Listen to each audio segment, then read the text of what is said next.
Never have I ever asked a shark for a jewel at high noon.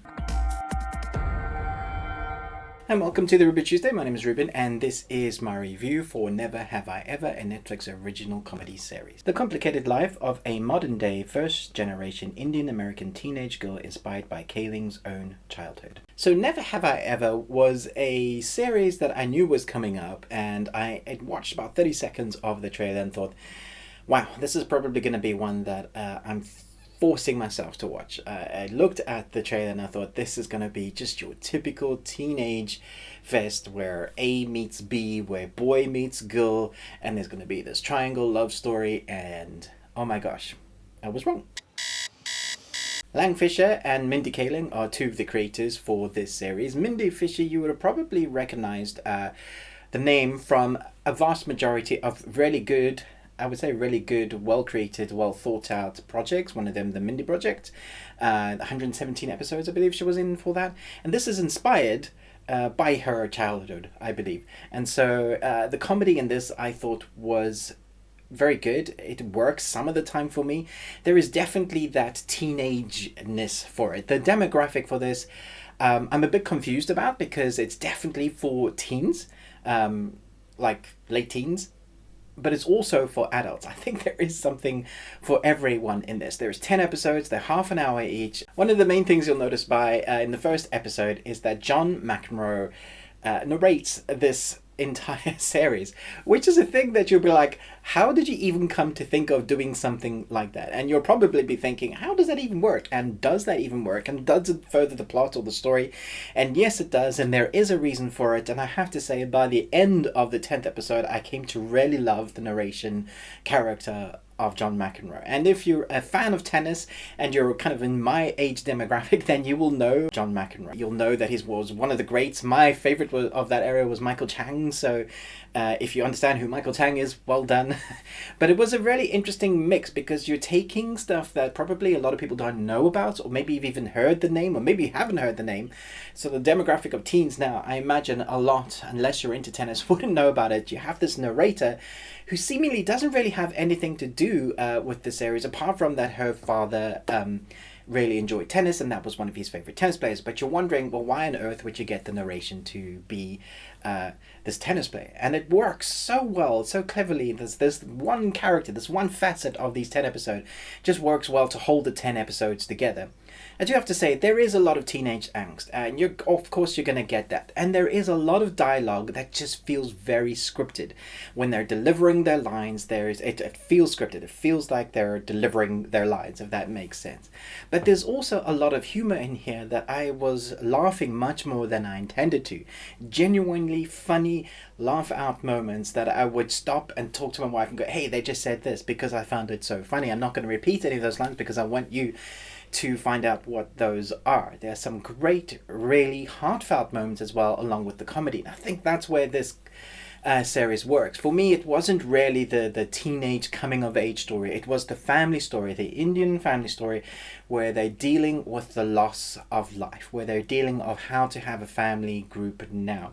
And the mix of cultures between Indian and American, I think, works well. It's a mesh that gives you an insight what that would be like for a young Indian American young girl, and also, you know, the adults involved in that, and you see how or how they deal with or how they don't deal with loss of life, and then how you just kind of have to integrate yourself into life after you've dealt with something like that. And I think that theme helps to carry the 10 episodes, because sometimes the comedy does miss, and sometimes the dialogue, it does feel forced, and sometimes the jokes just don't quite reach me, and that's because I'm not the particular demographic for that age group.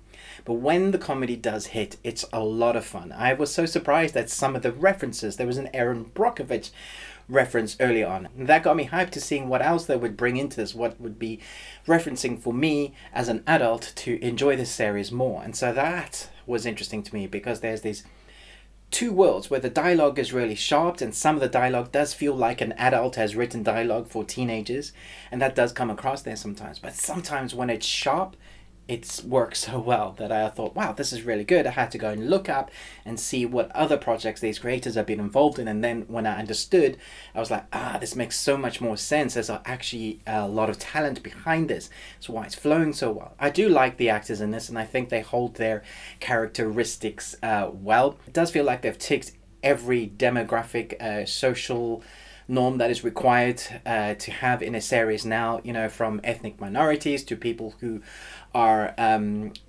discovering who they want to be, their identities, their sexual identities. And that's fine. That's actually what it should be like. We should be trying to have as many people of varying backgrounds, whatever you hail from, whatever you like to identify yourself as. I don't feel like it was forced. I just felt like, oh, this is the norm now, which is great because that's where we're kind of in that part of life now, and that didn't bother me. In some other series, it does bother me. In this one, I felt like, oh, okay, that kind of works. That was a lot of fun to see that happening. I'm trying not to do spoilers, but I think as a whole for a first season is very good. I do expect there to be another season. I'll be interested to see where they go with the family storyline. They kind of leave it on a cliffhanger, although there is a culmination of a story event, which I think works well. There were some standout performances in this series, one of which was the father, and I think his performance, even though he isn't in it that much, when you see him, it's just believable as a family unit. It's mostly because I recognize him from some other series. Again, I'm not going to do spoilers even at this character. When you see him, you might go, I know him. And that's always fun to guess, like, hey, that's that person from that story. I thought this was much better.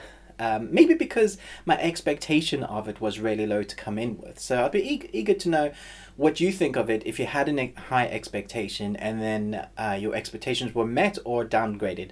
But for me, I came in this with a low expectation. I think it's well crafted. The comedy is funny when it needs to be, but not always. The dialogue is sometimes forced, but a lot of the time it works. I think the family unit theme is the best thing about this series. That works well, and the narration, it was fantastic. So in the whole, I quite enjoyed this. I'm going to give this a B+.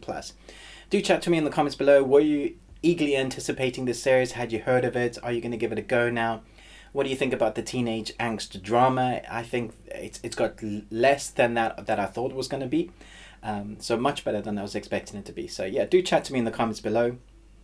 I hope you enjoyed it. Got lots more content coming this week, so do stick with the Ruby Tuesday. If you like our content, please give us a thumbs up. It does help. Chat to us in the comments, but most of all, until next time, remember, live long and Tuesday.